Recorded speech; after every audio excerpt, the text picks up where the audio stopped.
Sentinel Online. Now loading the Beast Unleashed podcast. We're going to turn Cybertron into a giant mud pit. The Beast Unleashed podcast.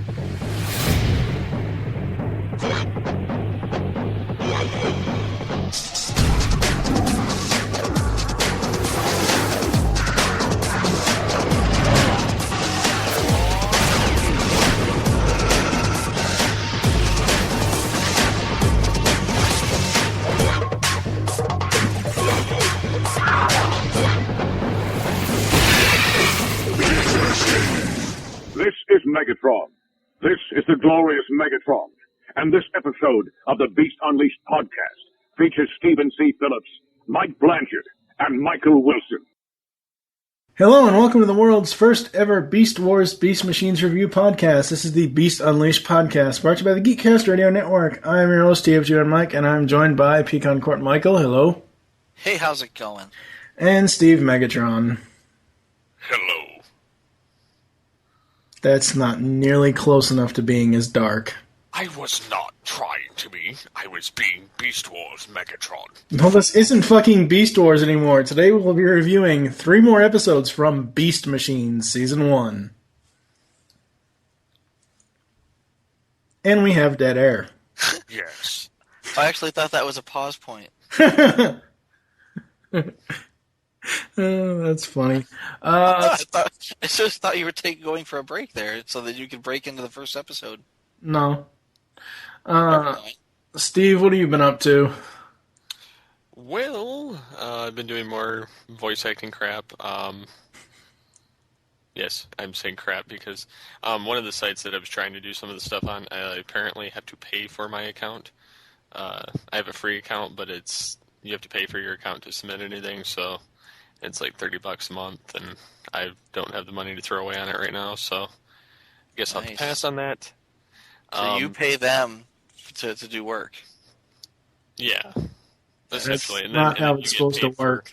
And then you get paid for work if you happen to get it. So, I had massive computer issues this week. Not necessarily today. I had, those mean viruses, those antivirus, the fake ones? Mm-hmm. Yeah. Yes. I got one of those without even being on my machine at work. And I came back to my machine, and it was loaded with it. And then I luckily had a system restore to go back to when it first infected it, which corrupted the virus to some extent. So I was able to remove it. And then I go to my secondary job, and the motherboard fried on the computer. So I had to swap out the hard drive from the old machine and put it in the backup machine. In the meantime, we're writing out food tickets by hand without a computer, trying to figure this all out. Wow. Which was a pain in the ass. And then, yeah, so it's been quite a odd week as far as computer is concerned. But I have been watching a marathon of Beast Machines, so it hasn't been totally bad. Nice. Yeah. At least your DVD player hasn't corrupted and fallen apart on you. Well, see, that's the thing. I have a DVD player per computer, so that's 2. Then I have my magical Netflix, which I can use on my Wii or my Blu-ray player. And then I have my DVD recorder, which is hooked up to my TV as well. So I'd have to have an awful lot go wrong. Don't jinx yourself. Exactly. Find some wood, knock on it quickly. I'll knock on my desk. Hopefully we don't have a solar flare that knocks out all power. Yeah. At night. That would be novel. Then I'd have to wear sunglasses. Oh, that was a bad Corey Hart reference. Yes, unfortunately I'm the same one that keeps bringing them up. Michael, what have you been up to? Lately, not a whole lot. We sent Aiden back to school. This is his second year of preschool. They actually put kids in preschool at the age of 3 now. Right. Really? Yeah, it's crazy. 3-year-olds going to school. It's insane. That's nuts. Well, it would have been learn anything till 4. Yeah, exactly. No, he's pretty smart already. I mean, he knows his ABCs and all of his colors, and he knows he can spell a little. And he's only 4. It's crazy. But, yeah, so we sent him back to preschool, and he likes it. He's already bringing home little crafts and stuff. That's always fun. Yeah, so, I've been catching up on blog posts. Damn time. Yeah, I know. I wrote up a blog post about Pugilus Maximus that I got from Callie. Mm-hmm. And I got another one in the pipeline now. Actually, I got like 3 in the pipeline now. Aiden and Gavin got a Grow-a Frog in the mail. This is a sounds like a horribly disformed chia pet. It's worse. It's a little plastic box, right? And it comes with a tadpole, and it's a weird genetic offshoot tadpole that you can see through. So you can literally see the little legs inside its body that will grow out and become frog legs. And its legs in the last week have gotten bigger and have been poking out of its body. I can't imagine what that would feel like. It must suck. So we've got this tadpole that we're now taking care of, and the boys love him. His name is Bob. Bob the tadpole. So I got a blog post about that written up, and another blog post about the weird thing with my foot where I couldn't walk for several days. that kind of sucked. But yeah, so I'm writing up all these blog posts. I'm trying to catch up on things, and just not having as much luck as I would like to. Mm-hmm. But I got 2 of them published. Woohoo! Woohoo! There you go.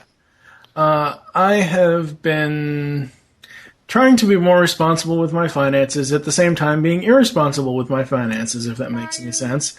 I have to, without really getting into it, but I have 2 loans that I need to get rid of and just stop doing loans altogether. That way I can actually have money every month. So I've had to sell several Transformers. Actually, I'm selling another lot of Transformers to a buddy of mine who's giving me a really good price on them. So, yeah, that's going on. At the same time, I went to Target today and found Legends Class Ravage.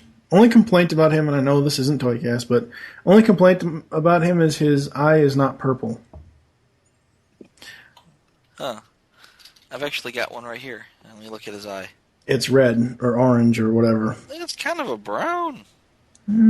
Whatever. Anyway, I also picked up Big Bang Theory complete 3rd season on DVD. I love that show. Nice. Okay, seriously, I thought you were supposed to be working your way out of debt here. I am. All the while putting himself back in. No. When I start to come out, it just sucks me back in. So I've got that coming. So yeah, that's actually the first set of stuff that I sold / traded was I got some toys back in trade. So I have 2 Crystal Rodimuses. I now have 2 original US Rodimuses. So that's done. And I've got some other stuff coming in, so that's pretty much what I've been up to. And I've been watching Beast Machines off and on. I think I'm 4 episodes into season 2. Because I watch them, like, I'll watch them, take notes, and then, like, the night that we record them, or the day of the night that we record them, I'll watch them again to just as a refresher. So technically, I watch each episode twice. And in case I missed any notes, like I was doing that tonight, and I had added some notes to a couple of the episodes that we're going to talk about. So that's pretty much what I've been doing. We've got episodes 74.5. So we got episodes 75 and 76 pre-recorded for Toycast. So that's done. M-Wire's on a slight hiatus. What else?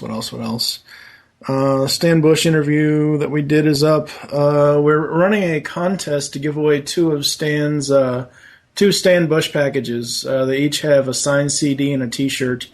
If people become a fan or like us on Facebook, on our Facebook page, If we hit 200, we'll randomly give it away to somebody. If we hit 300, we'll give a second set away. So, But if they don't, then I'm keeping it.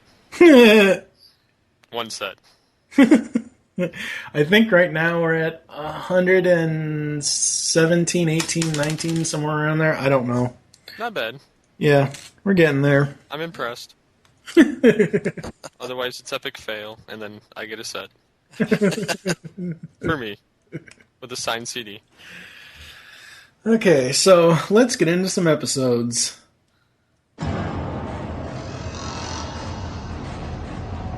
Optimus Primal, how I've looked forward to this moment. I'm sorry, guys.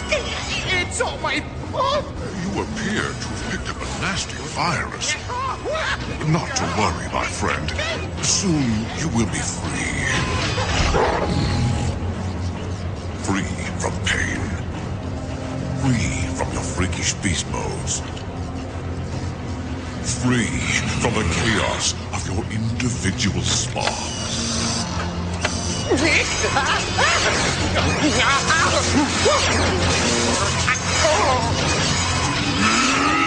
Take our one reward! And you shall have it, my friend. You've earned your freedom. As have your two partners. Where are Jetstorm and Thrust? Take or not share! Take or want freedom now! He's actually volunteering to have his spark yanked out? Talk about being unclear on the concept.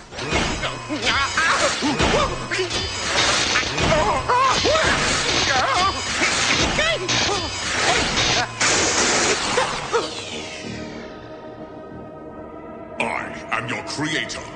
Please me, and I shall reward you. Disappoint me, and you shall suffer.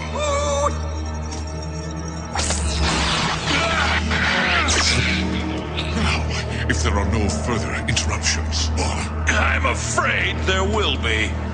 I am transformed.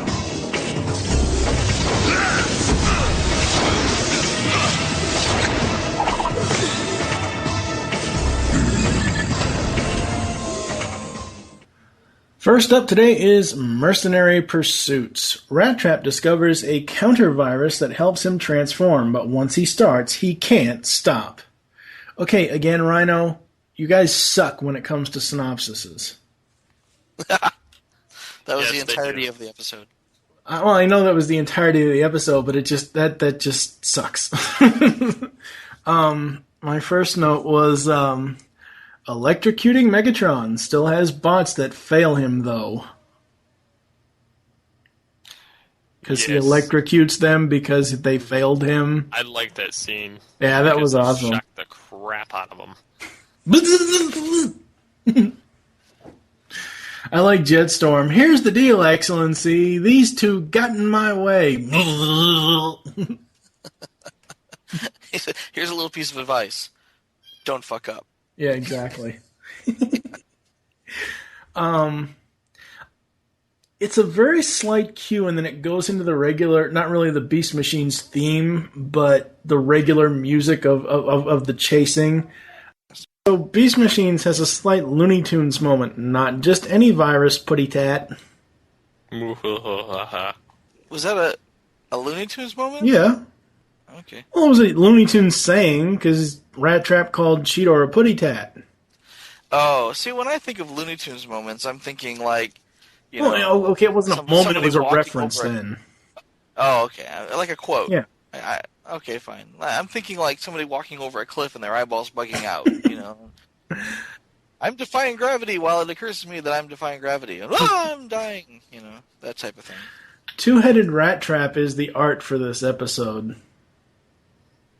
Creepy. Yeah, it's like for my next trick, I'll pull a head out of my shoulders. Head and shoulders? No, it's like the Hitchhiker's Guide to the Galaxy. Slard Bartafast. Has two heads. Oh, okay. Whatever you say. Or was it Bart Slardafast? Oh, alright. I forget how it's pronounced. It's been a long time since I read it. And That added robotic noise on Scott's voice for Rattrap was kind of cool, too. I still think that was stereo, where it was actually recorded and then played back twice. Could be. Well, from like two different heads, yeah. Yeah, that's true. I don't know. There's a scene where Jetstorm transforms as he's like lying on the ground, but the jet mode looks like almost like a shuttle mode, and I kind of thought of it as a multiple transformation, kind of like Hot Rod from TFTM, but I don't know. And then I don't know. It looked different than what his normal transformation is. It just did. Was it just because he was upside down, or did he look different in vehicle mode or something? It looked different in, like, as he was doing the transformation, it looked different than the way he normally transforms. I don't know, it was weird. And Rattrap makes up for his screw-up earlier because as he's doing the whole transforming glitch thing, it shorts out the cage lock thingamajiggers. Yeah. It breaks the locks and he frees everybody else. Yeah. Hey, Megatron, get out of my head. I especially like the Zen dial tone. Yes. That he gets. Yeah. Yeah. With Megatron saying, "Sorry, no one home." Yeah, that was awesome. Steve's gonna do that line now. I'm sorry. Tankor is not available at the present time. Would you like to leave a message?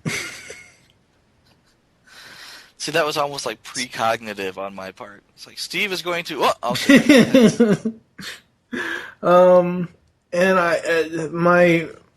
my final note was, let the imagination run wild, because they're talking about where's Rhinox, what happened to Rhinox, what happened to Silverbolt, and blah, blah, blah, which that'll come up later. Yeah. In a unsuspected, most surprising way. Yes, we aren't going to reveal that now, but people should already know what the hell happened. And as soon, I don't think it happens in these episodes, but it happens in future ones. We're going to invoke somewhere within the show, Bolt Matrix Spada from TF Wire.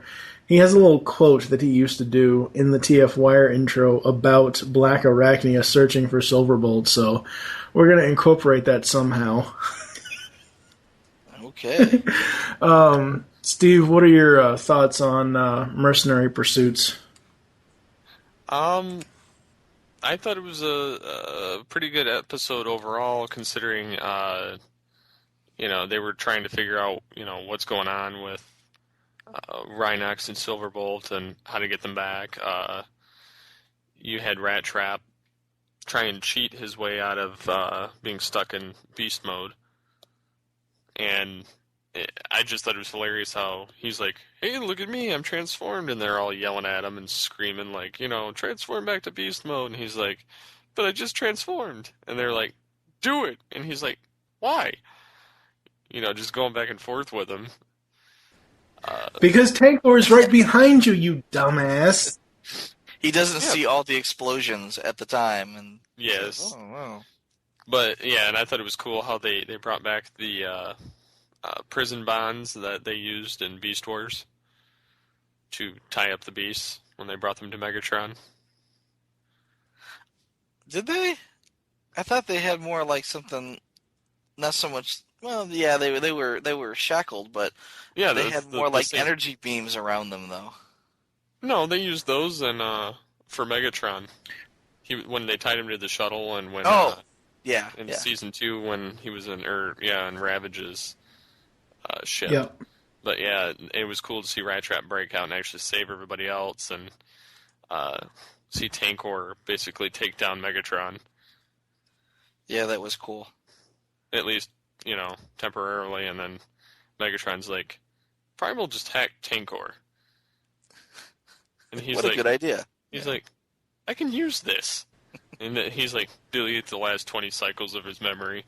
And then Tankor's like back to normal and slagging him and Primal tries to get back in, and Megatron says his famous quote of the episode. Yep. I just that to me like put the icing on the cake for this episode.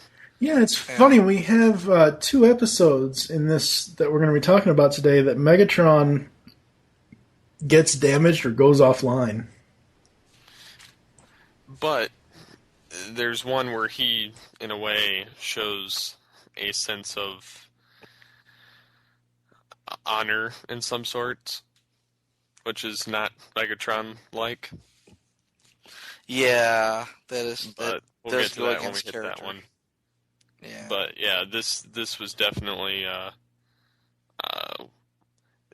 it was the better episode out of the many in this that we're doing today. I like this particular episode and the final one, not necessarily the one of the next coming up.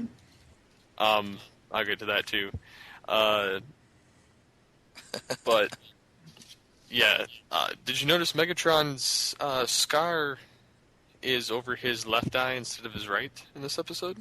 You know, you sent me that picture last time we recorded, and I don't see any scar on his head, but whatever. It's right above his eye. Yeah, it goes right over his eye. I don't know. I'll have to look at it again later. Fool. You'll see. I actually saw it on his left eye, and I thought, wasn't that on the other side last time? It was kind of, but then I, just figured it was just me. Well, I mean, if you're not familiar with it, it looks like, it's part of his head, but it's not. Yeah, no, it's clearly a scar going across his eye. Yeah, which, is plainly seeable. Yeah. No, there's something happened to him in between the end of Beast Wars and the beginning of Beast Machines where, he set up shop and created the virus in those warehouses. He planned all this other stuff. Apparently he had to fight somebody over something because he's scarred, and especially his dragon mode's all messed up. Well, the dragon mode he did himself. He was trying to eliminate and purge the beast form. But he's so paranoid about everybody else, trying to traitor on him because of the Beast Wars, that he trusts no one, so he tries to do everything himself, which leads me to think that possibly during his whole attack on Cybertron, he, somewhere along the line, got slagged and had to repair himself and decided not to use the CR chamber because it would make him vulnerable. That makes sense, probably kept them as reminders of not to trust anyone. Or maybe Rodimus Prime handed his ass to him. Then where's Rodimus at now? Oh yeah, wait, Megatron's the only one left. Shut up! Unless you're going across to the BotCon stuff where Megatron doesn't know about the Off-Worlders, which Rodimus was a part of. So, technically speaking, he's not necessarily there, but I like to believe everyone else is dead. Because Steve is just that morbid. Do you have anything else for Mercenary Pursuits? I'm not morbid. I just like Megatron finally getting the upper hand. Asshat. Yeah. Anything else, Megatron? I will hand that stupid car into the Inferno in the smelting pit after I extract his spark. The stupid flame-covered car? Yes. Wouldn't that be poetic justice to toss the flame-covered car into the Inferno? I think I would let Jetstorm and Thrust trash him. Never gonna happen. And then have Tinkor drive over top. Never gonna happen. It would be fun to watch, though. And it will. Never gonna happen. See, now, if it was... when he gets reformatted, he will become Springer.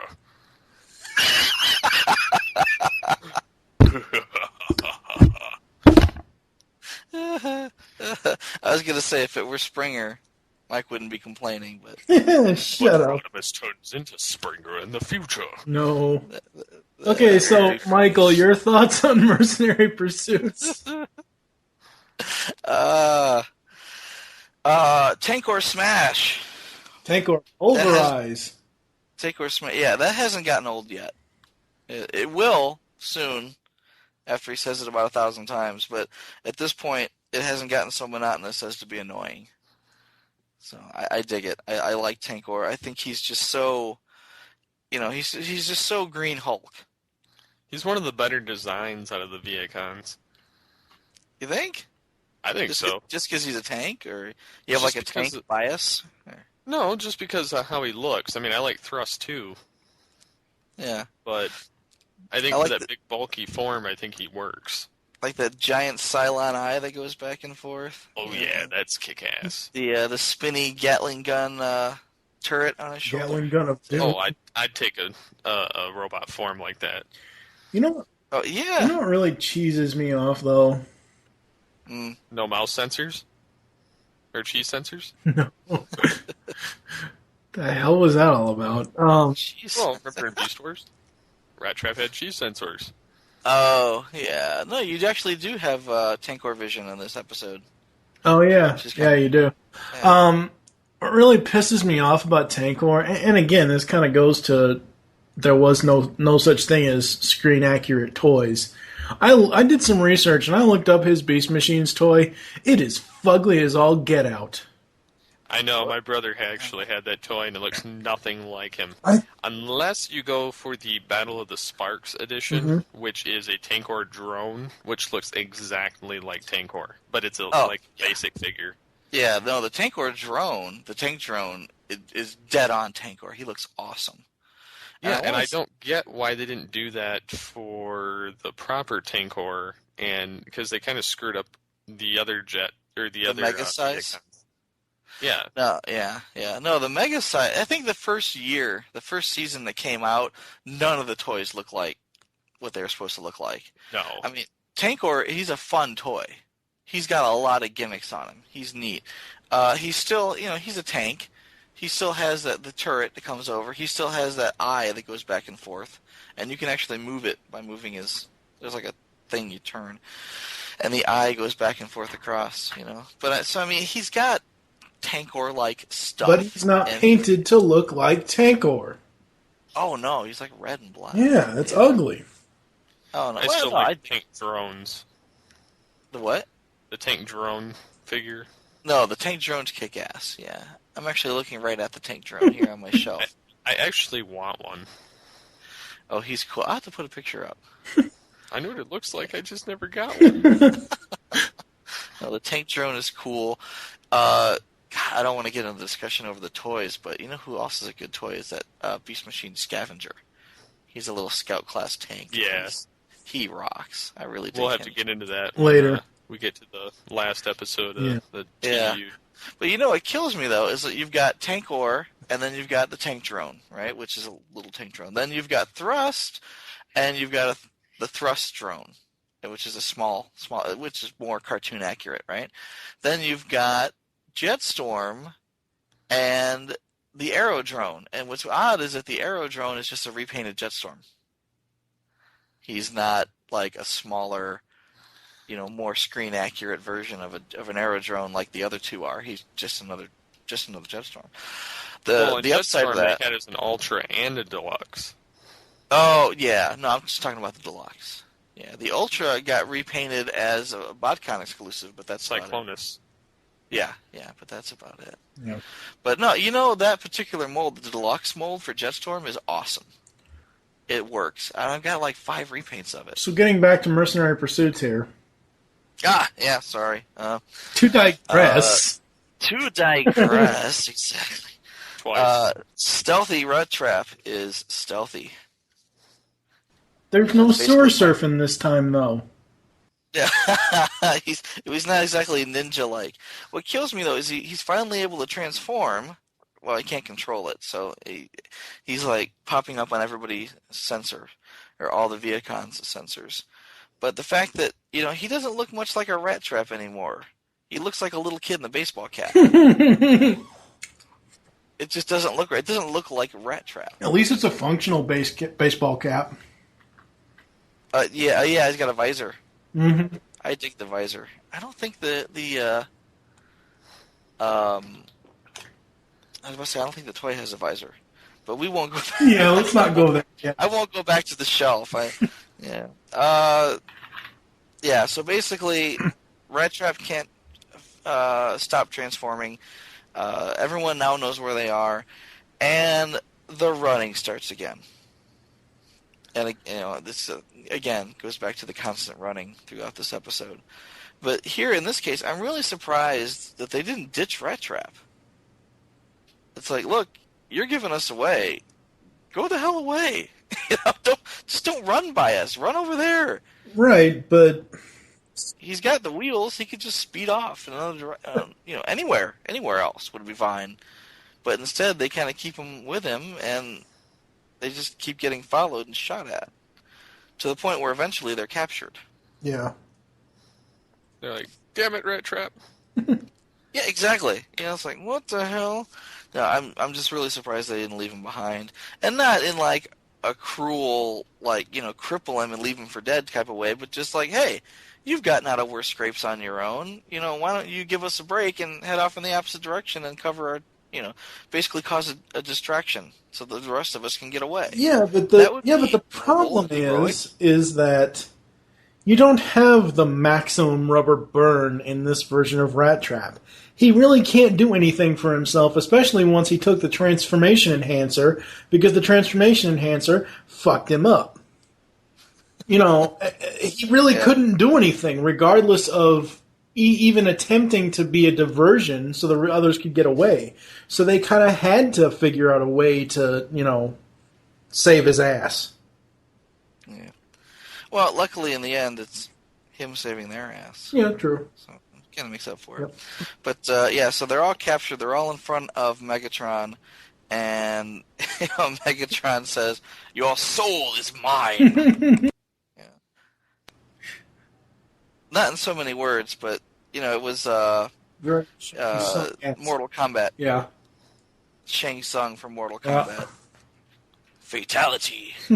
Scorpio wins. Exactly. I dig that. I thought that was funny when that came up. I wish Steve hadn't have said that. Why? You don't like Scorpion? No, Scorpion wins. I wish you hadn't said that, because the first thing that popped into my head was, "Get over here!" Yeah, that's the first thing everybody thinks of when they think of Scorpion. Mm-hmm. Yeah. And lastly, just another note about the graphics quality here. It's not enough for the visuals to be awesome, but it's just the way that they do it. The Beast Machines is all about the bright light in the background, so that in the foreground you get dark silhouettes. Mm-hmm. So they do it all the time to fantastic effect. And I don't want to get too far ahead of ourselves, but it really comes into play during the weak component. Yeah. Really, but yeah, all the time there's like a bright light in the background, and then you've got one or two figures in front of the light, and you can't see any features of them at all. It's just like the silhouette marching toward you, or wherever. It's kind of like the characters have gone back to kindergarten to have their silhouettes stretched or sketched out. Maybe, yeah, I'll buy that. But it's a lighting effect that they never used in Beast Machines. They progressively got better and better and better at lighting in Beast Machines, Beast Wars. But here in Beast Machines, they're trying something completely different. And it's just, especially with the dark tone of the series, it just really works. Oh, yeah. Mm-hmm.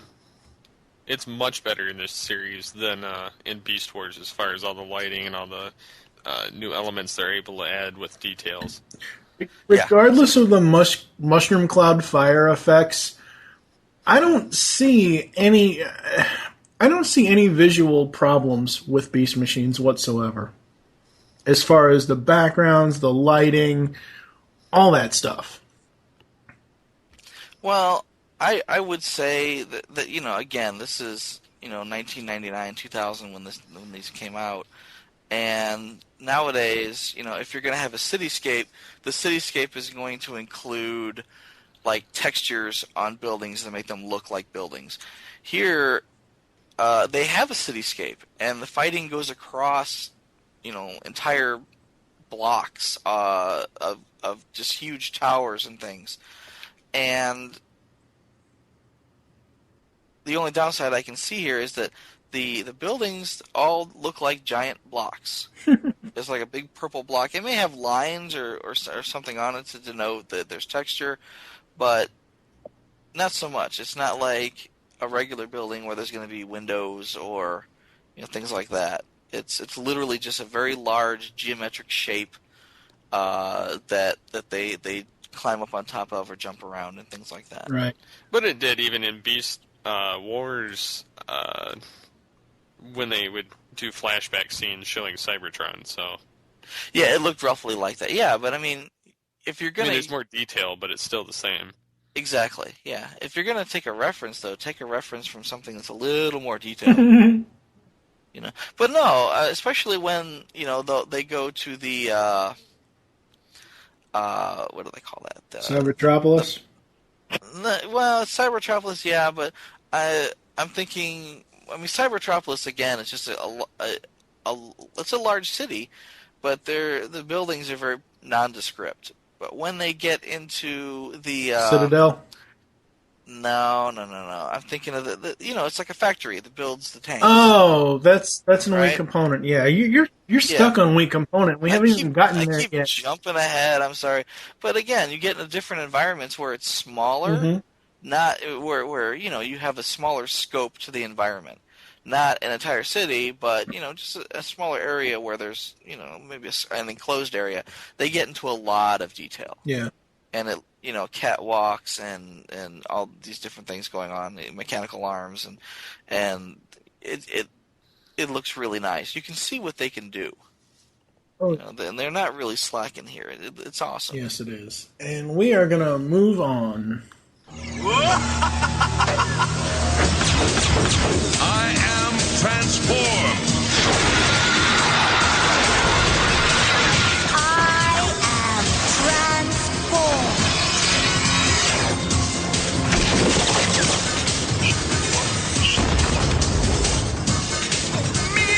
I hate this part.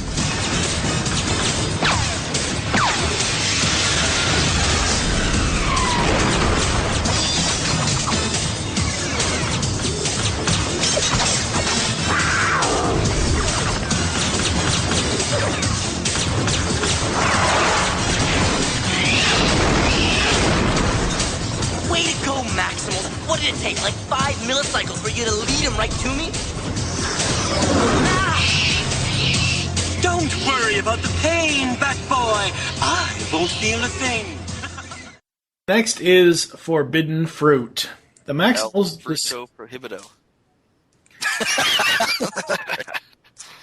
You always complain when I talk over you and you can't hear yourself, and now you're trying to talk over me when I'm trying to read the goddamn synopsis.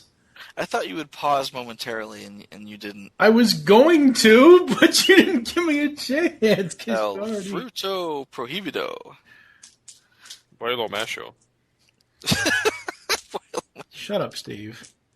The Maximals discover a new Beast Mode Maximal, a bat named Nightscream, and a mysterious fruit tree, neither of which should exist in the machine world of Cybertron. Exactly. I'm sorry, but Optimus is no Mr. Miyagi. Sure he is. No, he's not. He's the new Zen Master. No, that's his new role. He's the new Zen Master. I don't know. That just flies with chopsticks. That whole scene, the only thing I kept thinking about was Karate Kid. Because Everybody of the loves kung fu fighting. Oh boy.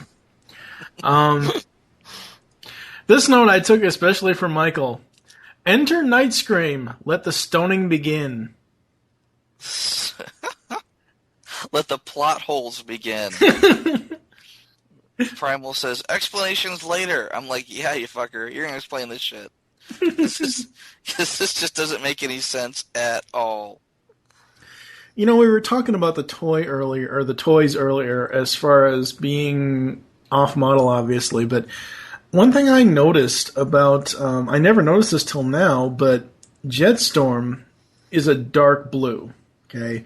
And the Jet drones are a slightly lighter version of it. Right. But Jetstorm is more pronounced, because obviously he's going to be the general. Right. And the first thing I thought of when I saw this and finally noticed it was, oh, they pulled a Scourge in Sweeps. Because Scourge is a dark blue and the Sweeps are slightly off-color blue, like the same thing, a slightly lighter blue than Scourge. Right. Well, you know what's weird, though, is that with the other generals, Thrust has... His guys are a different color. Slightly different color. But they're much smaller. They're like little tiny thrusts. Whereas with Jetstorm, they all seem to be the same size. Yeah. They're just different colors. And again, with the toys are the same way. Jetstorm's dark blue. The Aero drones are light blue. So that's kind of neat. Some people say Cheetor became a dick in this show. I see it as him looking out for everyone else, especially in this episode. Well, no, he's definitely growing up. Oh, he's growing up, but a lot of people that I've talked to that, even though they like the show of Beast Machines, they don't really like the character development. Yeah. And a lot of people say that Cheetor was a dick in Beast Machines, and there are a couple instances where I agree, especially the way that they treat Rattrap a lot of the time. But I don't see it. Okay.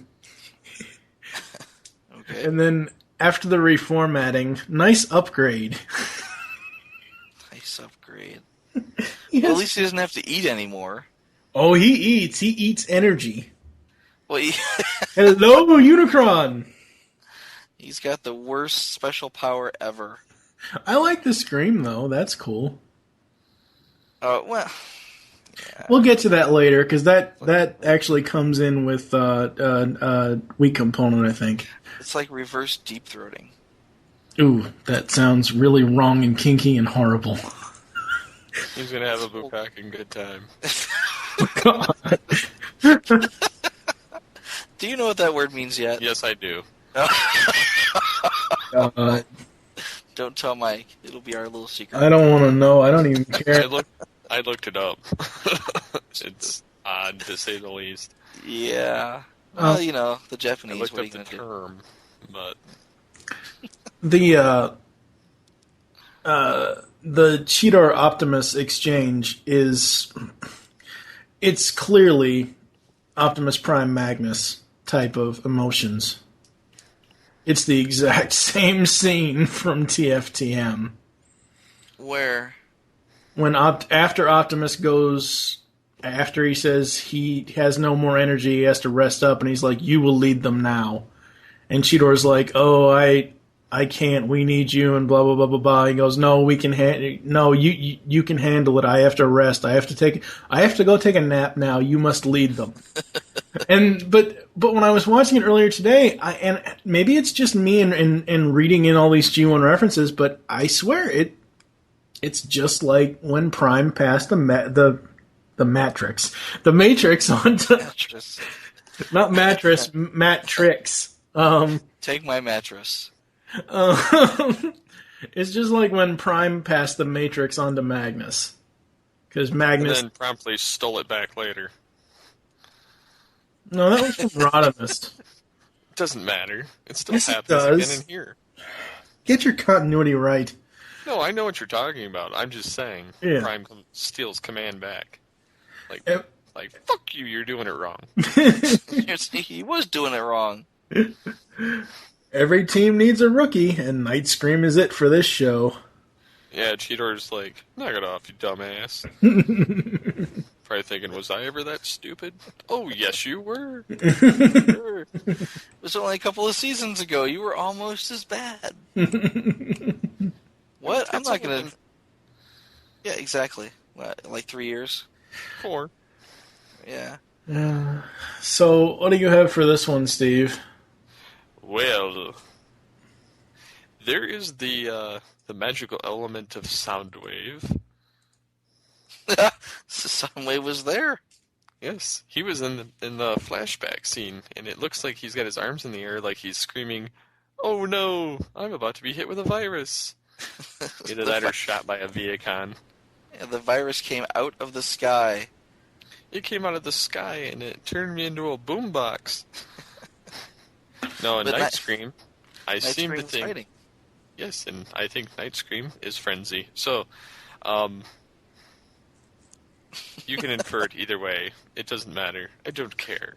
Rumble is red, Frenzy is blue. Yes. No, Rumble is blue, Frenzy is red. You know what? I don't care what color they are because he's still a frickin' bat. Well, maybe he was Ratbat. Hey! But get this, maybe he wasn't. Listen to his voice. He sounds like a Frenzy to me. Kinda. Anyways, back to the story. Did he say, first we cracked the shell, and then we cracked the nuts inside? That was Rumble, not Frenzy. Was it? Yep. Yeah, but it doesn't matter. He blows away Jetstorm's little crew. He's like, here, take the sound waves to the ground. But, I think it's weird that stupid plant tree thing that makes the other Maximals retarded. And Cheetor's like, I'm not eating that crap. I don't know what it is. He's like, I'm being a picky cat. My body's a temple. He's like, I'm prissy and I don't feel like eating. He's like, it looks like ass. And then Primal's like, yum. He's like, eat, get strong. And Nightscream's like, get your stinking paws off me, you big dirty ape. Oh man, you are like jumping all over this episode. Yeah. That's like two different scenes, like one comes before the other, but it should have been damn dirty ape. It should have been, get your stinking paws off me, you damn dirty ape. Yeah. Yeah, they can't do damn, it's kids' television. Although it's okay to, show people having personality disorders and killing people, but, And later on, Nightscream will say, you can have my gun when you pry it from my cold, dead fingers. After he chokes out of existence. It's another Heston quote, sorry. One of the things that, and again, it's been said from episode 1 from the Oracle. Kill the bat. No. Where does he get those wonderful toys? God, I'm crossing. Kill the bat again. There's no Megatron. Kill the bat. Ooh, maybe I can learn from the bat to get rid of my stupid beast mode. But he wasn't in this episode. Yeah, I know. That's another thing. Megatron, so far, because like I said, I've watched ahead. There's a few episodes, once we get up to the next episode of the podcast, he's hardly in it at all. But anyway. Yes, I know. Anyways, the tree thing. From episode 1, the Oracle is told Primal, find the balance. Okay. So he assumes it's a tree. Well, no, it's a thing where Megatron, and we know this already, Megatron wants Cybertron to be purely technological. Optimus thinks that it needs to be purely organic. And then, of course, I'm jumping ahead here a little bit, but later on we will learn that the balance is the techno-organic. So that was the problem with the tree, and Optimus even says so. The tree's organic nature pulled out our organic natures and, made us all fully organic. Well, whereas if this was the Beast planet, if this was Earth and they still had their original forms from Earth, not the Oracle techno-organic forms, they would have been fine eating that. Yeah. But because they're techno-organic, they had to eat techno-organic, and that was a base tree, which is why Nightscream, having his regular Beast form, was fine eating it before. Right. What kills me, though, is that, it's an organic tree. organic trees don't usually disintegrate when you chop them down. It's that special kind. It's a special kind of organic tree that disappears. It got critters. Yeah, I just little tiny quick strikes eating it. All of your expectations will be shattered. That's right. No. Who is doing notes now? I don't even remember now. Steve, what else done? do you have? I hate this episode. It should rot in hell. I don't really care for it. Nightscream should die. He should have been squashed. I wish Jetstorm would have, ripped his head off and then shoved it down his throat. Okay, then. That's basically all I gotta say. How do you segue from that, Michael? Well, yeah, I will jump right into my problems with Nightscream. Yeah, and they are many and varied. Yeah. He's what? Problems with Nightscream, many and varied. Besides him being a stalker. Well, yeah, exactly. He's a peeping Tom, for one. He likes to watch you pee. And eat, and do the curly shuffle. Like Rattrap trying to transform, and he wasn't getting it right, and he starts sparking, and he's like spinning around on the floor. That being the curly shuffle, in case you're not aware. Oh yeah. Do the curly shuffle. Yep. Yeah, I thought it was funny. All right. No, I thought it was funny. I just didn't think of it that way. Oh. No, it wasn't funny when he brought up Ronox and Silverbolt. That was kind of dickardly, actually. Yeah, that was a dick move. Yeah, that was rude. Anyway, back to complaining about Nightscream. First of all, there shouldn't be beast modes on Cybertron, because those were only in the Beast Wars on Earth. Why would you have a beast mode on Cybertron? That makes no sense. It's like, the Wookiees have a home on Kashyyyk. They didn't grow up on Endor. If the Wookiee didn't grow up on Endor, then it doesn't make sense. So, no, it just doesn't make sense. Secondly, the story that they come up with as far as I was Rumble, or I was Frenzy, whoever, and I fell down a hole, and then when I woke up, I was a bat. It's like, what the hell is that? Because he's not in a biopod, right? He's not in a stasis pod. He's not in a stasis pod, no, Yeah. But he said that they were upgraded with built-in DNA scanners. Now, when did they say that? It's further past this episode. The whole story of Nightscream comes back up, right? Because they then find the chamber with the DNA. So, but the fact that you're on a metal planet, what do you need a built-in DNA scanner for? So when they go to other planets, they can miraculously scan without needing a stasis pod. Here, we'll eject your body into orbit, see what happens. If you don't disintegrate, you might scan some form of life. Exactly. It could be dead. Yeah. It could be dead, and you could be too, but it doesn't matter. Yeah. You could be a dead horse by the time you hit the ground. What kills me, though, see, I don't like that idea, and I'll tell you why. Because then you end up with, like, Bayformer's Bumblebee, who kind of tips over on two wheels and scans himself a sweet ride. Which I didn't so much like that either. They probably stole it from this. They're like, hey, that was a good idea. Yeah, let's use it. Everything about Bayformers pisses me off. And they stole the pods, too, technically, because they crash-landed in pods, which happen to be their outer. So, I mean, they're stealing from Beast Machines and Beast Wars. Yeah. I think the stasis pod's better than a built-in DNA scanner. Michael Bay continually rapes our childhoods like Starscream rapes giant metal bugs. And you rape your chair. That's an old reference. Yeah. You gotta go old way back. Yeah, you gotta go way back to the TFG1 podcast to figure that one out. As much as I like Alessandro Giuliani, who does the voice for Nightscream, I really don't like Nightscream. Nightscream's just worthless. He's emo. Look at his hair. Oh, let me flip my hair. It's like, is that hair or is that some weird kind of, flaccid growth coming off the top of your head? That's penis face, but it looks, yeah, it kind of looks like a flaccid growth. I'm not gonna say what kind of growth it is. I'm just saying.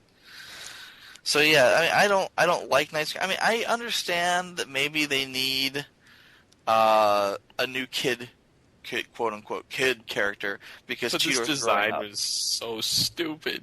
It is. Oh, it is stupid. You know, and the toy was so monstrous compared to the rest of the Beast Machines figures. It even dwarfed the Supreme Cheetor. You know, the toy... No, it doesn't dwarf Supreme Cheetor. The toy is taller than Air Attack Optimus Prime, though. I mean, Optimus Primal. And Primal, that's a big toy. Oh, that toy was actually made with a gyro in it, so that when you held it in your hand and turned it, it could tell if it was flying. It could tell, you know, if it was tilted one way or the other. Oh, that's cool. And would make different sounds accordingly, you know. And what do you get with Nightscream? You get Dick. I think he lights up, and that's about it. I can't actually say because I don't think I ever played with that toy. He was a pain in the ass to transform. My brother had that toy, and he had difficulty. He just left it in robot mode 99% of the time. That's what I did, yeah. I think I transformed him once, and I don't even like the character. It's all robo-kibble. It is. And he's got these huge-ass wings that just don't make any sense. And to be honest, the McDonald's Happy Meal version is probably a better toy. Yeah, better than the big-ass Ultra version. I mean, because the thing's just damn huge, and it's not a very good toy. Just not enough gimmick to it, and not enough play value. Now, if they made, you know, maybe a mega size, a smaller one, maybe that, you know, could have gotten away. I think Deluxe would have been fine. Well, wasn't Mega the Deluxe size and Ultra the Voyager class size? No, they still had Voyager's the mega size. Oh, okay. This was before they got all those fucked up names for what they used to have. Before they started doctoring all the names of them. Okay. Smaller toy would have been much better. Because they still had Ultra class around this time, and that became Leader class and whatnot. I don't know. I still say they should have done a better Megatron. Well, exactly. We should have saw an ultra-sized Megatron. That would have been nice. Detailed. Yeah, that would have been nice. It would have been super. Find a way to hide the goddamn feet. That toy should be destroyed. They should use the Ultra from Beast Wars and redo that. Yeah, that would have been awesome. Yeah, well, there's a lot of dropped balls with this series, to be honest. Yeah, Hasbro drops a lot of balls. That's why other people end up having to pick them up for them. Okay, on that note, what else do we have for this episode? Pick up my balls. Rolling.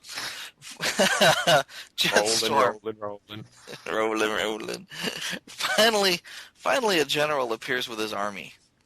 Up until now, you know, they introduce the generals, and the generals just kind of show up together, you know, or one at a time, and they're like, "Ha-ha, we will now kick your ass." But this is the first time we've actually seen a general show up with a lot of drones, like overwhelming force drones. Yeah. Which is awesome. It was very, very cool. And then, you know, at the end, he's like, "Jetstorm, adios." Yeah. I love that. I as a character, I think Jetstorm might be one of my favorites from the series. Mm-hmm. He has all the best lines. Oh, yeah. I like... I was going to say, I like where he says the thing about an unlawful assembly. Oh, yeah. Gonna have to take you boys downtown in pieces. Clearly, Cheetor says, just say no to drugs. You know, anything that makes your eyes glow red is probably bad for you. Primal thought it was okay, though. He just tried it this once. Yeah, just this one. I can stop whenever I want. I'm just going to try it just this once, and then I'll stop. Yeah. Steve, think about what you just said. You know what the key word in that sentence is? Primal actually tried to think. Because seriously, he makes... I see why Cheetor took over. He makes poor decisions in this series. Well, his judgment's clouded with God talking to him constantly. Well, I think half Or of this it little is spheroid drone. half of it is the fact that he's got, the weight of an entire planet on his shoulders. I just killed everybody. It's all my fault. I'm the most horrible person ever. And then on top of that, it's he's found religion, and he's having trouble reconciling that with who he is. No, I'm serious. No, I know you're serious, but when you said found religion, the only thing I can think of is losing my religion. Well, he's losing his higher thought processes, basically, and not just because he's eating the forbidden fruit. It's because he's just not thinking clearly. And no, at this point, no. It's not because I'm tired and I just converted this guy. It's the fact that he's really not fit to lead at this point. He's just, yes, he is the Zen master and he's teaching everybody how to transform and how to, fight and still remain transformed and blah, blah, blah. But he's just not making very good command decisions. No, he's not. Whereas with Cheetor here, he's fighting from instinct. He's again growing up. He understands things a little bit better than he did when he was just like, screw you guys, I'm going to go run out in that minefield. Back in season 1 of Beast Wars. And in the end, he takes over. He's like, ha ha, I'm the leader now, bitches. That's not what it was. Don't go there. Don't say that. Well, no, he was reluctant. He's like, I don't know, but he's ready. It's not like, let's say, like in Armada, where Optimus Prime says, Hotshot, you be the leader. It's like, Hotshot? What? Hotshot was like the equivalent to, season 2 Cheetor. Or Beast Wars season 2 Cheetor. No. You cannot. Hotshot is way worse than Cheetor. You cannot compare Hotshot to Cheetor. What the hell are you thinking? You can never compare Hotshot to Cheetor. Hotshot, like the Unicron trilogy, was blasphemy that should be rotted in hell for eternity. I'm just saying that, as far as, hey, this is a bad idea, why the hell did you put this kid in charge? It's, you go back to Armada Hotshot. No, you don't. You go back to season 1 of Beast Wars, not fucking Armada Hotshot. No, you just blame Hot Rod for all this. Hey, watch it. Well, again, bad decisions in leadership choices. That's number one. I think I would have been happier with, like, Bumbleless Prime than Hot Rod. You want to talk about bad choices in leadership? Hello, it's the finger holes, Ultra Magnus. You can't open the damn thing unless you put your fingers in the holes. That's what she said. Oh, it's the shocker all over again. Oh, God. Chia. El fruto prohibido. What else do you have, just keep Michael? putting it in and it'll tip over. I think that's about it, is the fact that, I like that after so many years of watching Cheetor grow as an individual and Ian Corlett's voice change from, from childhood to puberty to, teenager to adulthood, it's nice that finally he's like, heck yeah, I'll take the lead. If Rhinox were here, he'd be taking the lead. Oh, let's not go there. We can't go there yet. Yeah, we can't go Rhinox there. does take the lead. Yeah, shut up. We can't go there yet. Steve, what about you? What do you think of Forbidden Fruit? I already went there. Yeah, I think you talked to Steve already. I said this is the episode that should rot in eternity. Oh, yeah, that's right. Okay, well, we're moving on then. Holy fuck. What the hell am I thinking? Rolling. What? He's rolling. Oh boy, we've had a Limp Bizkit and REM reference in the same episode discussion. That's crazy. I'm going for Nickelback next. Rattrap, just stick to the mission. Search the computers and leave the fight to the transforming Maximals. That's an order. Jeez, you try to help and they bite your whiskers off.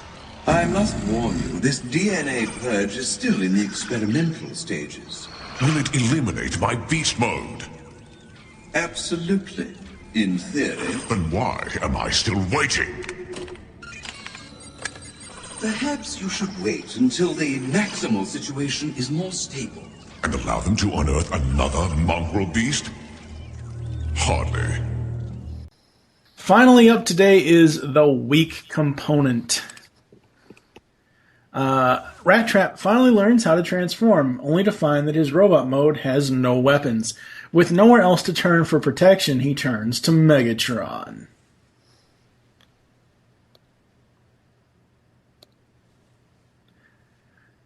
Okay, I guess the psychic vibrations have worn off because I was waiting for Megatron to say something and it never fucking happened. I don't know what freaking line you want me to say. Who are you telling to quit breathing? See how quickly your friends turn on you? They promised you great power, but only I delivered it. They abandoned you, Rattrap. This episode marks when they added the words Beast Machines at the end of the title sequence. Ooh. I liked it better with the words than without the words. I don't like the intro theme song without the words. It just doesn't do it for me. You just like it because of the callback to Beast Wars where they said Beast Wars. Yeah, but Beast Machine sounds better because it's more robotic. Whereas Beast Wars was more primal. Say what you want about the character of Nightscream, and I know Michael and Steve both are going to, but his scream is awesome, especially when it hit that one jet and knocked it into the other one jet. It's like Han Solo. You're all clear, kid.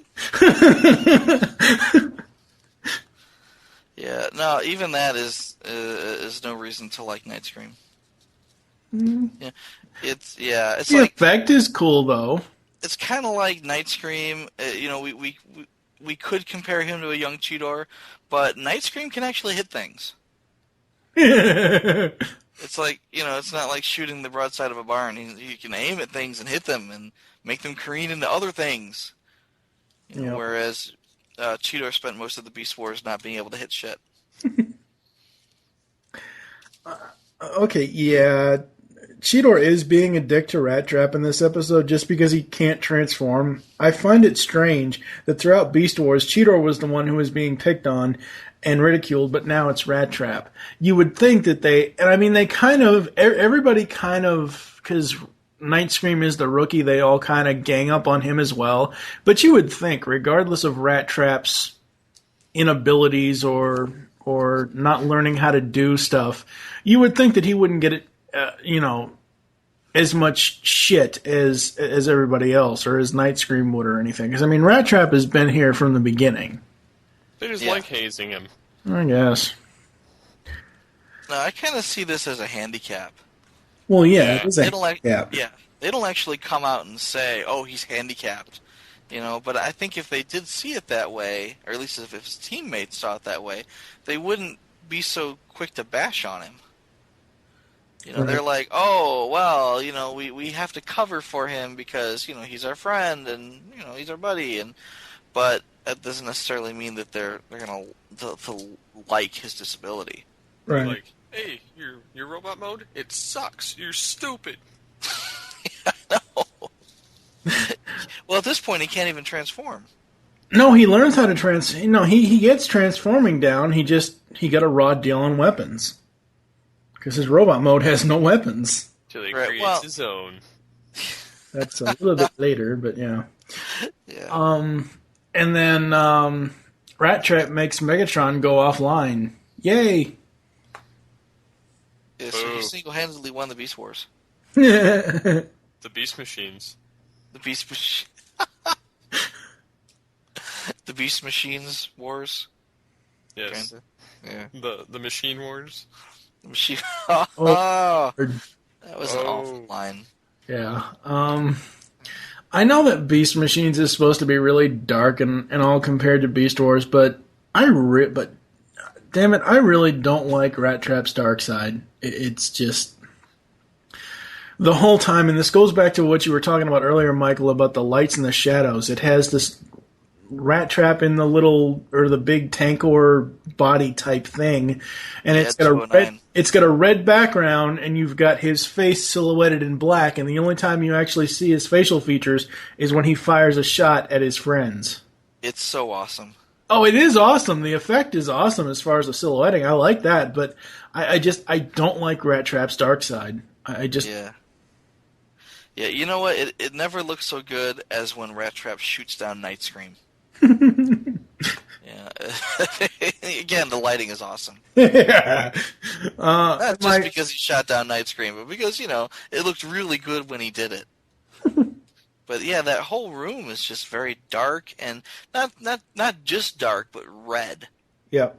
Red, and everybody is in silhouette except when they're shooting at each other. Yeah. And then for a brief instant, it'll light up as they deflect a shot or fire another shot. Yeah. And it's just very well done. The art direction here is superb. Yes. My final note is actually, I just thought of this tonight, and it was because of this episode that I thought of this. I have a theory on why there is a sun and a moon for Cybertron. Supposedly, at the end of Beast Wars, they go back into the future. Pun intended. If that future includes what happened on Earth after Beast Wars going into G1, remember, Cybertron was brought to Earth's orbit. And it was then knocked out of Earth's orbit, but assumingly it remained within the solar system. So that's why Cybertron now has a sun and a moon.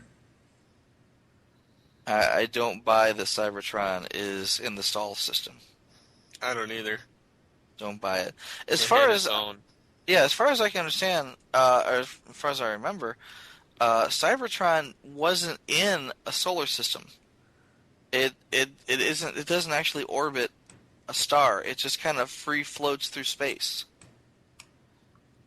And the fact that there's no tides to regulate, there's no need for external warmth. Because it's a giant planet made out of metal. Nothing really grows there. It's full of robots. There's no need for external warmth or a regulatory orbit of a moon. I was just there would be in this series because of the organic background that they've brought up for it. Right. Well, it's weird. Sometimes when they show it from the planetary, when you see the whole planet, you'll see cloud formations. Right. Wispy clouds over the surface. And sometimes, when you look up in the sky, you'll see clouds. They're like pink and purple clouds. But, wispy, not like cumulonimbus clouds, but just, cloud cover. Right. And it's the type of thing you kind of brush off and don't think much about, but later on, the way the series ends up, you would definitely need to have some type of atmosphere. Mm-hmm. Yep. And that's why I still say it's somewhere in the Milky Way galaxy, in our solar system. Nay, you wouldn't need a space bridge to get there if it were in the same solar system. I don't know. I thought it was a good idea. I can see how you could, considering the G1 episode where they brought the two planets together, but I can see where you would get that, but I don't think that's so much the case. Again, I still think that it's just a free-floating planetoid, almost like a large comet. Well, and the other thing is now that because at first when I first wrote this little note that I just read, I was thinking of the Ultimate Doom.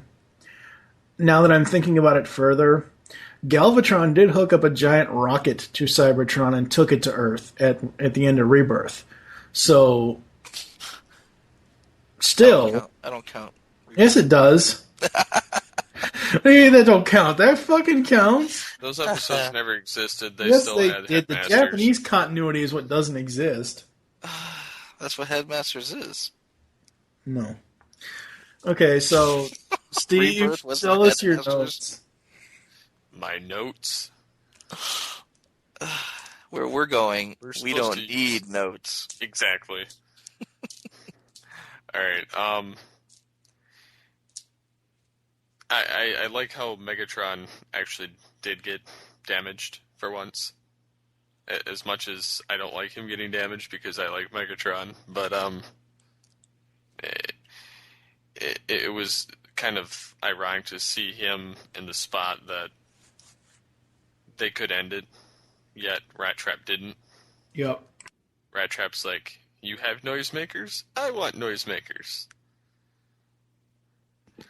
You'd think that Rattrap would, especially in Beast Wars, he was the one who hated Megatron the most. You would honestly think he would wander in there, as opposed to being, selfish and saying, oh, I want to better myself at my buddy's expense. You'd think he would walk in, take out Megatron, and then return back to his buddies as the conquering hero. Hey, you all want to look down on me and push me around? Well, screw you. I did what you couldn't. I killed Megatron. Take that, bitches. Yeah. And he would be the one to do it. He would, assuming he had, what do they call those, pocket charges, popping out of his arms, he would just toss one right down his throat and say, eat it! And that's the other thing we need to bring up. Sorry to interrupt you guys, but sure. Rattrap's robot mode this time around has virtually nothing outside of his little visor tail interface thing, which, talk about plugging into a horrible hole. Tentacles. Yeah. Nobody expects the tentacle porn. Yep, him and Megatron were doing some mind battle. Okay, but my point is, Rattrap. Cut the cheese. Yes, bring it on, Rat. Okay. My cheese. So, Rattrap in Beast mode has this giant fucking hole in his back where he puts stuff and takes stuff out of. Yeah, he's got like a cockpit almost. I know, and I'm thinking, okay, you couldn't have put that crap in his arms in robot mode? It's my rat carrying case. You crack it open, you put the parts inside, you carry it away. Bada beam, bada boom, that's my big hacking unit. And I'm going to jump ahead here. Rattrap put, after they got off the forbidden fruit thing and before the tree was destroyed, Rattrap put a fruit in his little cockpit thing. Later on, when we get to it, Rattrap pulls out a seed from the tree. So how did the piece of fruit turn back into a fucking seed? We'll get to that later on, but that was His just back one of the... digestive system pooped it out. Okay, what else do we have for this episode? When Rattrap, before he traded, he says, not from where I'm standing, which Scott McNeil went from Rattrap to Silverbolt in the same sentence. Well, standing does sound very Silverboltish. Yes. He's like, not from where I'm standing, It's Citizen? Yeah, exactly. You did catch it if you were listening, but there was a lot of, I don't want to say a lot of emotion here, but more emotion than Rattrap is usually portraying. Yeah, that's why it kind of came too close to Silverbolt, was because, well, one, he does both voices, and two, Rattrap doesn't normally go out of the squeaky, energetic tone. Right. He's normally just, like, look at me! I just kicked your ass with a bomb. But again... read it and weep, or eat it and die. Eat it, shove it, take it, whatever. Yeah. But again, they're showing that these characters have grown up, and some of them have gone slightly dark, and Rattrap is one of those. Well, he was one of the more energetic in the previous show, too. Right, but I mean... More to the point, I think they're showing that these characters are all being written by different writers. Well, that's true, too. Titilio's not writing anymore. It's somebody else who may or may not have a handle on what happened during the Beast Wars. And not just that, but it's just showing how much the battle has graded on them over the years. Well, we could use that as an excuse, but the fact is Bob Skir wasn't writing Beast Wars. No. Bob Forward and Larry Titilio did most of it. Yeah. I mean, don't get me wrong. I like what Skir did. Excellent story. But the fact that the characters don't line up as well as what maybe they should have. Well, this wasn't even written by Skir anyway, but... It wasn't? Kind of it was written by Rodney Gibbs. Oh, I thought Skier and he was the story treatment Eisenberg. guy for the most part, and Eisenberg was too. Yeah. They did a lot of the episodes too, but I mean, it's still This specific episode wasn't written by him. no. I remember back in the day, Bob Skier had a website. It's down. Long ago, yeah. No, all that stuff is archived, I believe, on Ben Yee's site. But yeah, back in the day, Bob Skier had a website, and he would post Q&A on the stuff that he wrote, at least. And I used to love reading that stuff. And some people it pissed them all off, and they wrote death threats to poor Bob, and it was very unfortunate at the time. It's just a damn show, and everybody's taking it personally. Well, a lot of people. I mean, I can understand part of it, but at the same time, it's kind of retarded that people were getting that cranky over it. Yeah, I mean, exactly. Energon was the worst series ever, but you didn't see me calling up Hasbro and saying, "Hey, I'm going to kill." I'm going to blow up your headquarters with all your toys that have Energon and Armada in it. Well, to be fair, it's not just Energon, Armada, Energon, and Cybertron. All three shows sucked ass, but. Well, the shows. Well, you know what? We've gone down this rat hole before, basically, and I liked Cybertron, and I love minicons, but yeah. So if I'm going to pick on a series, it's going to be Energon because there's really no redeeming value there. But there's minicons. Not really. Not really. Anyway, digressing. Yeah. Again. What else you got, Steve? I like Megatron's quote where he says, so this is how the world ends. Not with a bang, but with a simpering rodent. He should have said whimpering. Yeah, I know. That's what it says. Is simpering. Not with a bang, but with a whimper. Yeah, that was retarded. But yeah, it was cool how he basically cut a deal with Rattrap saying, you protect me for 24 hours, or what was it? A solar cycle. Half a solar cycle. 24 hours. Just till morning. Yeah, and he's like, and you can keep the weapons, no taking it back or anything. He'll just give it to him. Well, honestly, if the Maximals had stayed away like they said they were going to, and Rattrap could have gotten away with actually just standing there all night, because he didn't expect anybody to show up. They said, "No, we're not going anywhere. We're staying put with Optimus Primal." He could have gotten the weapons. Megatron would have revived, and then the status quo would have been, put back in place. Everything would have been the same, except he would have gotten a buttload of weapons, and nobody would be any the wiser. Right. They would have figured it out, but regardless, it's like, what do you want me to do? Walk in there and kill Megatron by myself, and then you fuckers wouldn't come with me. So, what do you want? Yeah, but I like how Megatron, even after Primal goes in there, allows the Maximals and Rattrap to walk away, and the diagnostic drone comes up and is like, why are you letting them go? And, he's like, that he'll liberate their sparks another day. Well, the quote is, he played a fair hand, and there's always, like you said, we'll liberate their sparks another day, so. Right. Yeah. Well, Rattrap isn't the only one here who's going against character. Megatron is just so different here. This is so not Megatron that even the drone is surprised that he lets him go. Right, yeah. It's just, because you would never have seen Rattrap being a traitor, for one. Yeah. Well, yeah, exactly. Yeah, you'd never see Rattrap being a traitor. So he has had a 180 turn here, basically. And now Megatron, who is, has basically killed his own people for portraying honorable traits, let's say. And here he's like, well, let's do the honorable thing. Like, no, he wouldn't do the honorable thing. He would be like, screw y'all, I'm at full power. But the thing is, though, the difference is that they made a deal.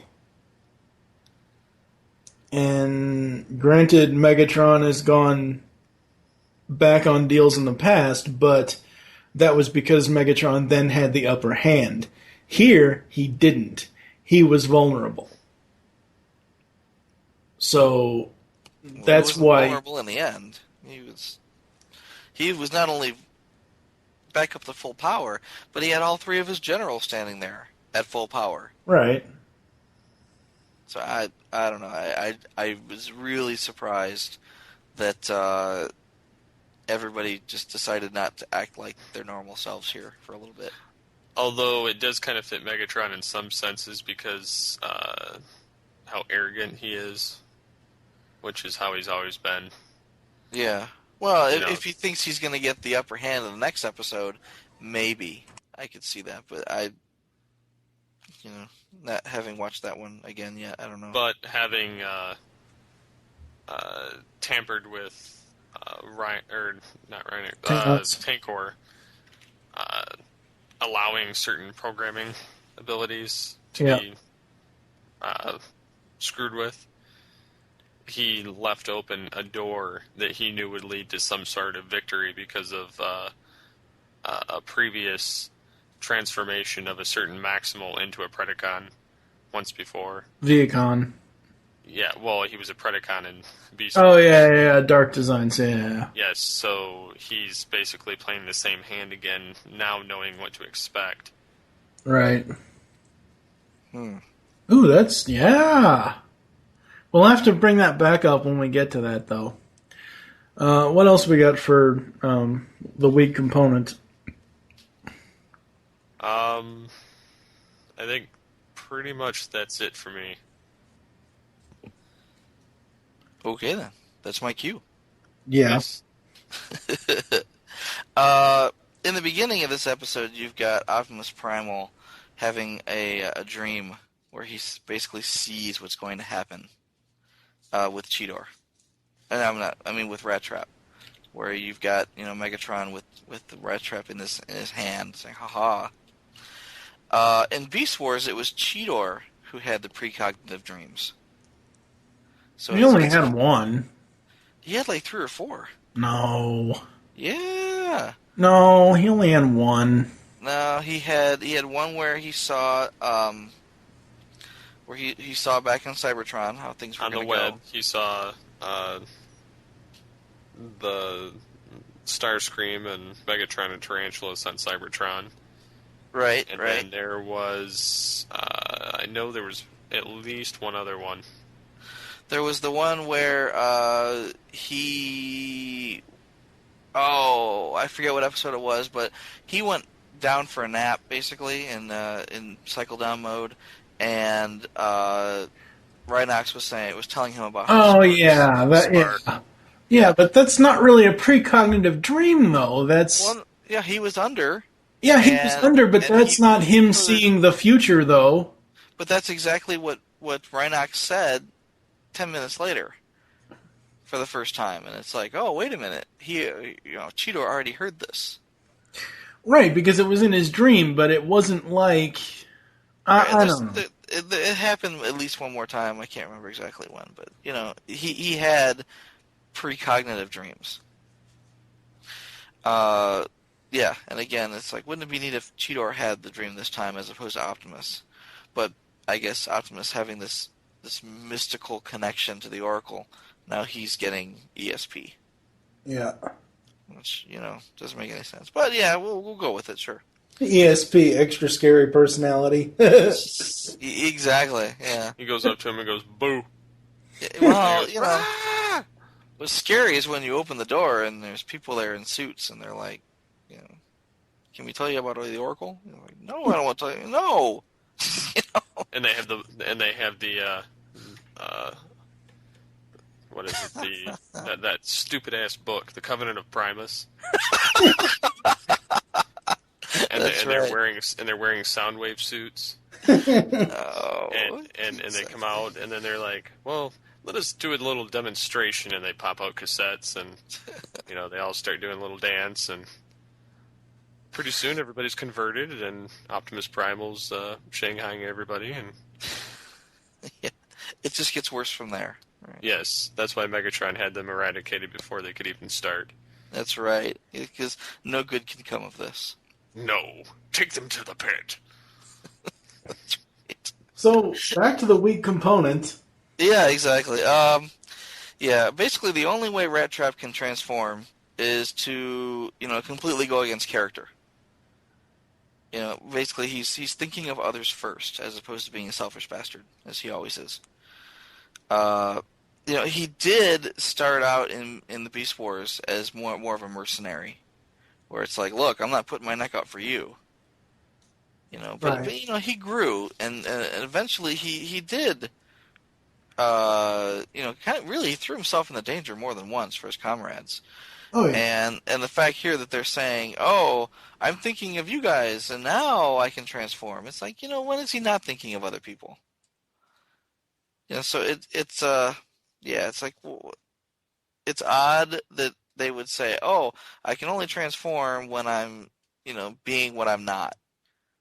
When it seems to me like that's what he's been all along. Interesting. Yeah. But, in the end, he gets his own Ed 209. You have 20 seconds to comply. But he gives it up, though. I wouldn't have given that shit up. I would have been like, you know what? I earned this. I'm keeping it. You guys want to badmouth me because I don't have guns? I got guns now. Cheetor, you want to take a ride in my Ed 209? Come on, we'll take you around the block. I'll even let you shoot the missiles. Oh, jeez. I would have kept it. It was a very cool vehicle. Ed 209. No, well, with the exception of the tank treads, it looked very Ed 209-ish, right? It just surprises me how much of other crap we reference in this show. There's a lot of homages here.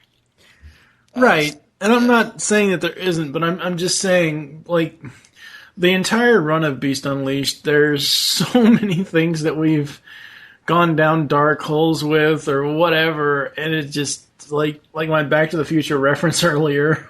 Yeah. It's just... There's just a lot of pop culture we can tap into here. Yeah. No, that giant tank thing looked a lot like the Ed 209. I just, I always thought that. Oh, and this is something for Steve. That this is the first time since the Beast Wars that Megatron has said, "Oh yes." Yeah. Yep. Yeah. I love it's it. nice to hear him say it again. And I was it's really not as kind of a, I don't know. It's not a yes. It was more of a, oh yes. Like, excellent. Yes. It's more like, yes. Yeah. Yep. I was surprised you didn't pick up on that, though. I was really expecting I've watched like 8 episodes in 2 days, so. He says it at least twice during the series, though. I mean, he gets a couple in there. Yeah. He gets one in there later, which I absolutely love, even though I don't like the scene. Much later when he's in, quote unquote spoiler alert for future episodes, when he's Mr.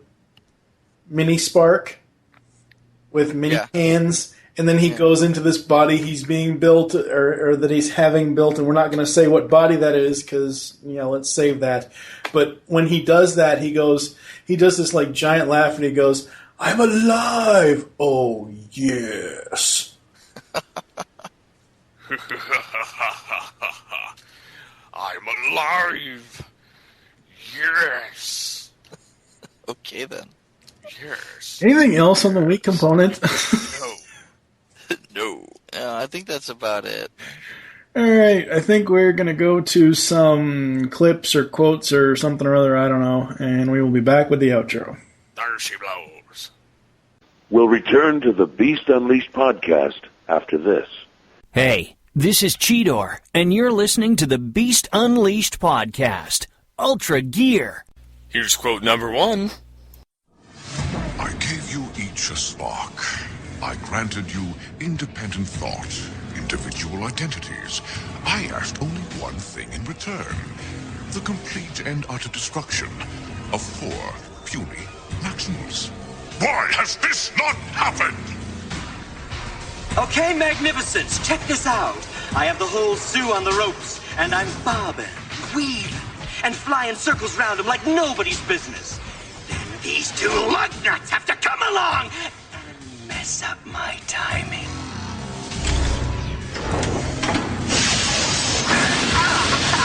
An interesting tale. Now here are some meaningful words. I am your creator. Please me, and I shall reward you. Disappoint me, and you shall suffer. A difficult choice? Here's quote number 2. Holy Gorgonzola!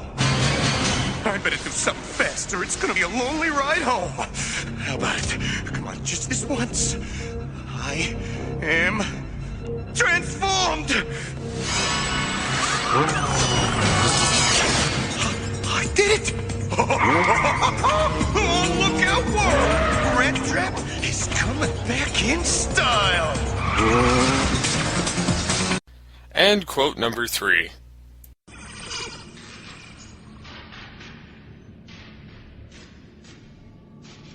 It's far worse than I thought, your immensefulness. All planetary systems are failing. Your drones are depowered, and your generals will require several cycles in the regeneration chambers. That is, if they last that long. And as for you, my impulsive Imperator, I'm afraid we'll just have to refrain from purifying the planet, weeding out the rogue element, etc., for at least half a solar cycle. And if I don't? You'll go offline. Permanently. Care for a second opinion? So this is the way the world ends. Not with a bang, but with a simpering rodent. Speak for yourself, Megs. I am here to work a deal. I am transformed. You got noisemakers? I want noisemakers. And in exchange? In exchange, I guarantee my Maximal pals leave you alone till morning. Half a solar cycle. Plenty of time to recuperate, recalibrate, and whatever else it is you gotta do. Here is my counter-proposal. I liberate your spark here and now, thus freeing you from the pain of your wretched Maximal existence. All right, have it your way. I'll just send a distress signal to my buddies, and they'll come up and slag you. Please do. Send for your friends.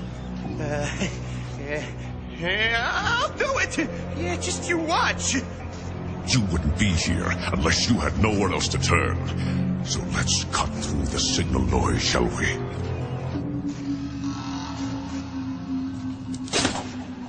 I sense you are at a crossroads, my friend, estranged from your allies. Perhaps you've begun to realize Optimus has led you astray. I ain't ready to fly the Viacon flag, if that's where you're going. All I ask is that you defend me for this one night. Fight on my side. See things from my point of view. If after that time you still wish to fight for Optimus and his cause, the weaponry is yours to keep. No strings attached. And I walk out of here in one piece.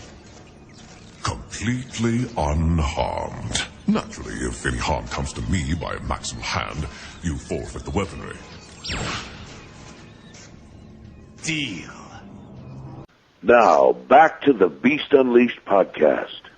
So I saved my last note from the weakest component for this little outro here. These episodes go by way too fast. I think every episode goes by way too fast. It just does. Because, again, it's running, and then comes the running and the screaming and the shooting and, basically getting your ass handed to you as you run away. It's exciting stuff. Yeah, it is. But it because it's so exciting, it just shoots past. Yeah. If it was just boring dialogue the whole time, half an hour later you'd be, slitting your wrists. Oh yeah. How long have my ass been sitting in? How long have I been sitting in the seat watching all this crap? But no, I mean, it seems like you're watching for all of 10, 15 minutes.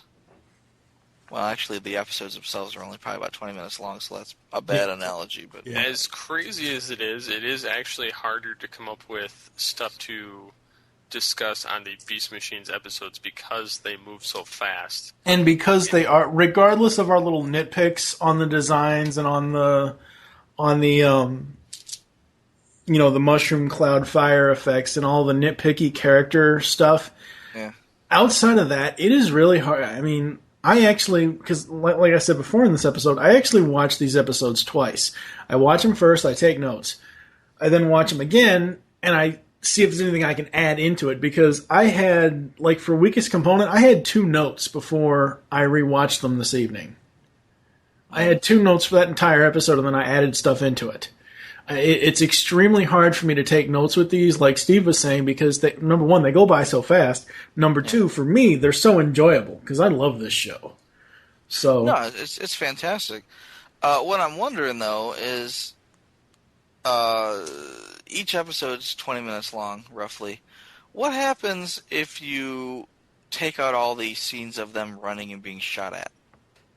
Do you then get like an 8-minute episode? Well, yeah, exactly. It's like, okay, all the scenes of them running down a small corridor being shot at, you remove all of that. What do you have left? What, maybe 8, 9 minutes? Mm-hmm. Of course it's going to go fast, because that's pretty much, you're not going to write a note about running down corridor. I mean, actually, no, I did. My first note of the last episode was... and the running starts again. Yeah. Here comes the running. Yeah. And that's all they do. They run and they run and they run. Yeah. And, again, if you take out the running, what do you got left? Yeah, that is very true, actually. Well, except for this last episode. I mean, where, the weak component, where there wasn't a whole lot of running. Right. It was actually story and things going on, and Rattrap in the Ed 209. Yeah. Yep. I'm actually, before I forget about this, I'm actually checking something really quick. Let's see here. Yeah. Would you like to pause? No. Take a little break?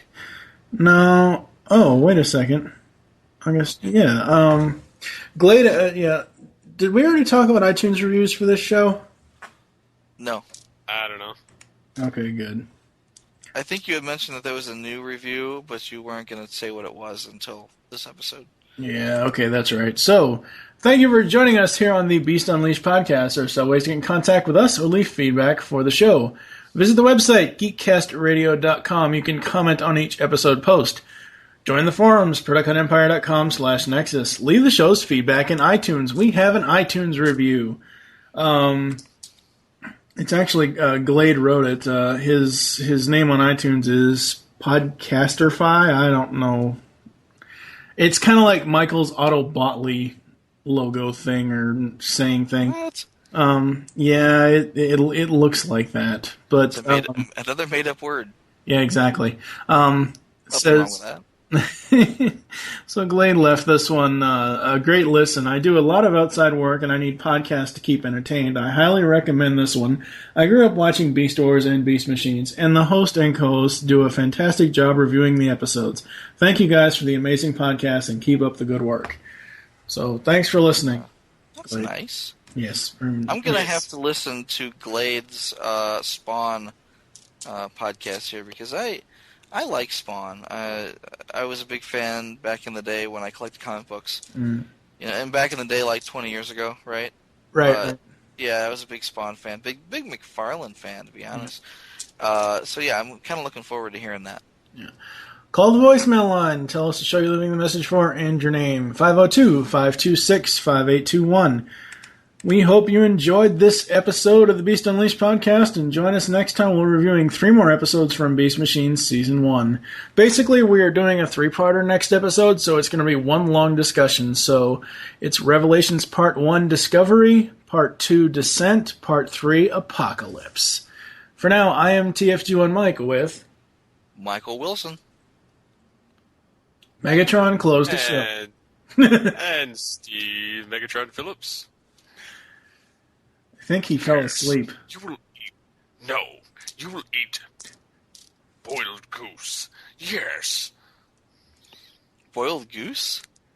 I don't know what it has to do with this episode, but I think it's funny anyhow. How about some nice haggis? How about not? No. How about you die at the hands of my Viacons? Yeah. Choke on a pepper. Sorry. And that's the end. See you next week. We can edit that out, right? No, we're not editing that out. See you next week, folks. Bye. Good night, everybody.